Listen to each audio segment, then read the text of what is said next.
সময় সময় খুব গুরুত্বপূর্ণ একটা বিষয়। সময় বা টাইম এটা সম্পর্কে একটা প্রবাদ আছে যে time is once lost is lost forever. অর্থাৎ সময় যদি একবার হারিয়ে যায় তবে এটি আজীবনের জন্যই হারিয়ে যায়। একবার হারিয়ে যাওয়া মানেই হচ্ছে চিরকালের জন্য হারিয়ে যাওয়া, এটা আর কখনোই ফেরত আসবে না। সাপোজ আমাদের অনেক কিছুই হারিয়ে যেতে পারে, বাট উই ক্যান রিগেইন ইট। এটিকে আমরা পুনরুদ্ধার করতে পারি। যেমন আমাদের হয়তো কিছু টাকা হারিয়ে গেল, আমরা আবারও পরিশ্রমের দ্বারা, কাজের দ্বারা we can get that back to, আবারও ফেরত পেতে পারি। সাপোজ 1-2 বছর কঠোর পরিশ্রম করার মাধ্যমে আমাদের স্বাস্থ্যটা ভেঙে গেল, শরীরটা খারাপ হলো, we can recover our health to by taking rest, by taking medicine, by taking proper diet. ভালো খেয়ে বিশ্রাম করে ওষুধ সেবন করে রেস্ট নিয়ে আমরা হয়তো আমাদের যে হারিয়ে যাওয়া স্বাস্থ্য সেটা হয়তো কিছুদিন পর আমরা পুনরুদ্ধার করতে পারি। পৃথিবীর বৈষয়িক অনেক বিষয়ই যেগুলো হারিয়ে যায়, বৈষয়িক বিষয় সব কিছু রিগেইন করা সম্ভব। ঝড়ে, প্রাকৃতিক দুর্যোগে বাড়ি ভেঙে গেছে, we can build it again, আবারও এটাকে আমরা তৈরি করতে পারি। তাহলে একবারে কিছুই হারিয়ে যাচ্ছে না, এটাকে ফেরত আনার একটা সুযোগ রয়েছে। এ অপরচুনিটি ইজ দেয়ার, ওখানে একটা সুযোগ থাকে। বাট সময়ের ক্ষেত্রে কি হয়, এখনকার যে সময়, এই যে at this very moment, at this right time, এই যে বর্তমান যে মুহূর্তটা, এই মুহূর্তটা যে হারিয়ে যাচ্ছে, এই মুহূর্তটা কি আর ফেরত আসবে? জীবনের যে কয়েকটি অধ্যায় রয়েছে, একটা শৈশব, কৈশোর, তারুণ্য, প্রৌঢ়, বার্ধক্য, বেশ কিছুটা স্টেপ রয়েছে।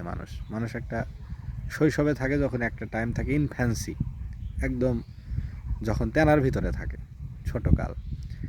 এরপরে ধীরে ধীরে বয়হুড টাইমটা যখন আসে, অ্যাডাল্টহুড আসে, মানে টিন এজ আসে, অ্যাডাল্টহুড আসে, ইয়াং এজ আসে, এরপরে মিডল এজ আসে, তারপরে আসে ওল্ড এজ। এইভাবে যে প্রত্যেকটা একটা ধাপ রয়েছে, সেই ধাপগুলো একটা পেরোলে কি আবার সেটা ফিরে পাওয়ার কোনো সুযোগ আছে? নেই। একটা মানুষ যখন তার শৈশবে থাকে, শৈশবকে বলা হয়, চাইল্ডহুডকে বলা হয় the golden period of time, the most enjoyable period of time, সবচেয়ে সুখের সময়, সবচেয়ে প্লিজেন্ট পিরিয়ড অফ টাইম, সবচেয়ে আরামদায়ক একটি সময়, সেটা হলো শৈশবের সময়। এই সময় হই হুল্লোড়, ফুর্তি, আনন্দ, মজা সব করা হয়, থাকে না কোনো দায়িত্ব, থাকে না কোনো রেসপন্সিবিলিটি, এবং ওই মনটা থাকে, আনন্দ উপভোগ করার যে মনটা, ওই রিসিভারটা, মানে ইউ ক্যান রিসিভ প্লেজার, ওই মাইন্ডটা তখন রেডি থাকে।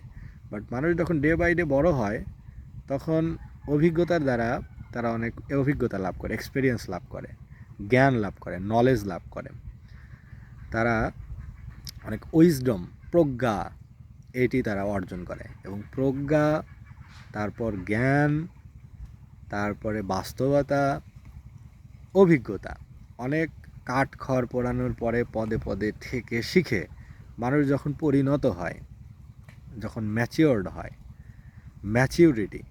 ম্যাচিউরিটি যদি হয়, তখন ওই যে আনন্দ উপভোগের যে মনটা, ওই মনটা তো ধীরে ধীরে পেকে যায়, পাকা লোহা হয়ে যায়। কাঁচা লোহা একরকম, পাকা লোহা একরকম। অর্থাৎ শেপ দেয়া হয়েছে, কামার যেরকম হাতুড়ি দিয়ে পুড়িয়ে পুড়িয়ে কাঁচা থেকে লোহাকে পাকা করে, একটা পরিণত অবস্থায় নিয়ে আসে। তো মানুষ যখন পাকা লোহায় পরিণত হয়, তখন তার মনের ওই রিসিভারটা থাকে না, আনন্দ উপভোগের ওই মেন্টালিটিটা থাকে না, যেটা ইয়াং এজে থাকে। তাহলে ওই ইয়াং এজ একবার যদি শেষ করে কেউ, ওই বয়হুড, ওই চাইল্ডহুড, ওই ইনফ্যান্সি যে পিরিয়ড, ওইটা যখন একবার কাটায়, তখন জীবনের দ্বিতীয়বার একটা পরিণত মানুষ আর ওই বয়সে যেতে পারে না, হারানো শৈশব আর ফিরে পেতে পারে না। রোমন্থন করতে পারে, স্মৃতিচারণ করতে পারে, কল্পনায় সুখটা নিতে পারে যে শৈশবে এটা করেছি, এই আনন্দ, এই মজার যে উপলব্ধিটা, এই যে পুলক বোধটা, এটি সে হয়তো তার স্মৃতিতে আবারও ফিরিয়ে আনতে পারে বা ভেবে এটা মনে শান্তিটা নিতে পারে। কিন্তু সে কিন্তু আর ওই বয়সটা আর পাবে না।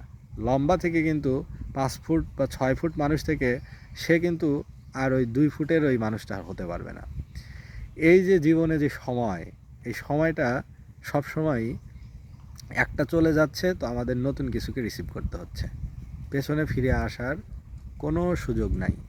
একটা পিরিয়ড জীবনে চলে যাচ্ছে, তো এই পিরিয়ডটা একবারের জন্যই চলে যাচ্ছে, আজীবনের জন্যই চলে যাচ্ছে। তাহলে টাইম হচ্ছে জীবনের সবচেয়ে গুরুত্বপূর্ণ একটা বিষয়, এবং সময়কে যে ইউটিলাইজ করতে জানে, অর্থাৎ যে যেখানে পৌঁছতে চায়, যেটা করতে চায়, সেই অনুযায়ী সেই সঠিক ট্র্যাকে, রাইট ট্র্যাকে যে থাকে, সেই একটা কাঙ্ক্ষিত রেজাল্ট বা একটা অপটিমাম রেজাল্ট সে গ্রহণ করতে পারবে। কারণ জীবনে সময়ের মূল্যটা সবচেয়ে বেশি। তো যারা সময় অনুবর্তী, যারা আন্তরিক, যারা একাগ্র, যারা সংযত, যারা দায়িত্বশীল, এবং যারা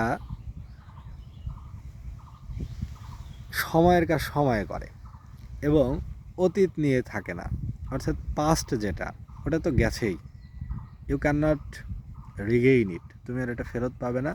ইউ ক্যান নট মেইন্ড ইট, মানে অতীতে গিয়ে যে অতীতে আমার ভুল হয়েছিল, গিয়ে যাই একটু অতীতে গিয়ে ওটা সংশোধন করে আসি, এই কাজটা করে ফেলেছি, একবার করা হয়ে গেলে you can not go back there, আর সেখানে যেতে পারা যায় না, সেটা চিরতরে হারিয়ে যায়। তাহলে অতীত নিয়ে ভাবাটা বা পড়ে থাকাটা, এটা সময় নষ্ট ছাড়া কিছুই না। বাট হিউম্যান বিং অতীত চারি, পাস্ট লাইফ ভাবতে ভালো লাগে মানুষের, অতীত কোনো না কোনোভাবে চিন্তায় এসে যায়। তবে অতীত থেকে আমরা সবচেয়ে ফ্রুটফুল যে আউটপুট বা ফিডব্যাকটা পেতে পারি, সেটা হচ্ছে অতীত থেকে আমরা শিক্ষা লাভ করতে পারি। We can gain experience, knowledge and lesson from the past. অতীত থেকে আমরা এই জিনিসগুলো নিতে পারি, and we can lead our self according to that experience, according to that lesson, according to that teaching, and we can build our future, যাতে করে আমাদের ফিউচারটা আর ভুলে ভরা না হয়। অতীত থেকে শিক্ষা লাভ করে অতীতের অভিজ্ঞতাটা বর্তমানে অ্যাপ্লাই করা, প্রয়োগ করা। এবং বর্তমানকে বলা হয় 3টা টাইম, হয় যে 3টা টাইমের পিরিয়ড হয়, পাস্ট, প্রেজেন্ট অ্যান্ড ফিউচার। এই 3টার ভিতরে যদি বলা হয় কোনটা সবচেয়ে ইম্পর্ট্যান্ট, সবচেয়ে ইম্পর্ট্যান্ট হচ্ছে প্রেজেন্ট। কারণ প্রেজেন্ট বা বর্তমানের ভিত্তির উপরে দাঁড়িয়ে থাকে ভবিষ্যৎ। বর্তমানটা যেভাবে কাটানো হচ্ছে, এটাই হচ্ছে ভবিষ্যতের স্তম্ভ। ভবিষ্যৎটা রচিত হয় বর্তমানের উপরে। আজকে যে পিলারটা গাড়া হলো, ভবিষ্যতে এখানেই 5 তলা, 10 তলা, 15 তলা হবে। তাহলে সবচেয়ে ইম্পর্ট্যান্ট হচ্ছে প্রেজেন্ট। তাই প্রেজেন্ট টাইমটা সবসময় ইউটিলাইজ করতে হয়। ভবিষ্যৎ নিয়ে ভাবলেও এটাতে আমাদের করার কিছু থাকে না, কারণ ভবিষ্যৎটা কেমন হবে we don't know, we can't see the future. But আমরা কি করতে পারি, দূরদর্শী হতে পারি, যেটা করলে হয়তো এরকম হতে পারে। আমরা এরকম আগাম একটা ধারণা রাখতে পারি ভবিষ্যৎ সম্পর্কে। But future is not in our hand, ভবিষ্যৎ আমাদের হাতে নেই। It may be unpredictable, but you can predict sometime. মাঝে মাঝে আপনি এটা ভবিষ্যৎবাণী করতে পারবেন যে ইট মে হ্যাপেন, এটা হতে পারে, but it may not happen, এটা নাও হতে পারে। It is a possibility only. But what is in your hand, the present time is in your hand, it is in your grip, এটি আপনার মুষ্টিতে আছে। ইউ ক্যান ইউটিলাইজ ইট, আপনি এটা সদ্ব্যবহার করতে পারবেন। অ্যান্ড ইউ ক্যান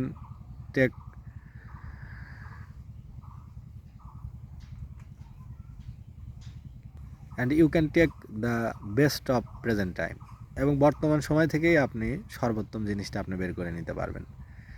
তাহলে we should always focus on the present time, on the very right time, অথবা বলতে পারি একদম বর্তমান বা এই মুহূর্তটা, মানে at this very right moment, শুধুমাত্র এই মুহূর্তটাই, এটাই আমাদের নিয়ন্ত্রণে রয়েছে। সো এই মুহূর্তটা ভালোভাবে কাজে লাগাতে পারলেই এটাই কিছুক্ষণ পরে পাস্ট হয়ে যাবে এবং এটার উপরেই রচিত হবে ফিউচারের পথ। মানে ফিউচার ইজ এ জার্নি, আর প্রেজেন্ট টাইম এটা হচ্ছে রেল লাইন, এটা হচ্ছে সঠিক ট্র্যাক, এটা হলো সঠিক লাইন। আপনি এই লাইনে থাকতে পারেন, আবার ইউ ক্যান ডিরেইল অলসো, এই লাইন থেকে বিচ্যুতও আপনি হতে পারেন, সরেও যেতে পারেন। এই জন্য প্রেজেন্ট টাইমটা হচ্ছে আপনার রেলপথ, আর ফিউচার হচ্ছে আপনার ডেস্টিনেশন, রেল স্টেশন। আপনি এই পথ দিয়ে হাঁটবেন, রেইলেই থাকবেন, ট্র্যাকেই থাকবেন, তাহলে এই রেল লাইন আপনাকে রেল স্টেশনে নিয়ে যাবে, ডেস্টিনেশন নিয়ে যাবে। এটাই হচ্ছে টাইমের যে ব্যাপারটা, যে প্রেজেন্টটা দিয়েই আপনি ফিউচারে যেতে পারবেন, বাট পাস্ট ওটা গত, ওখানে আপনার কোনো কন্ট্রোল নেই।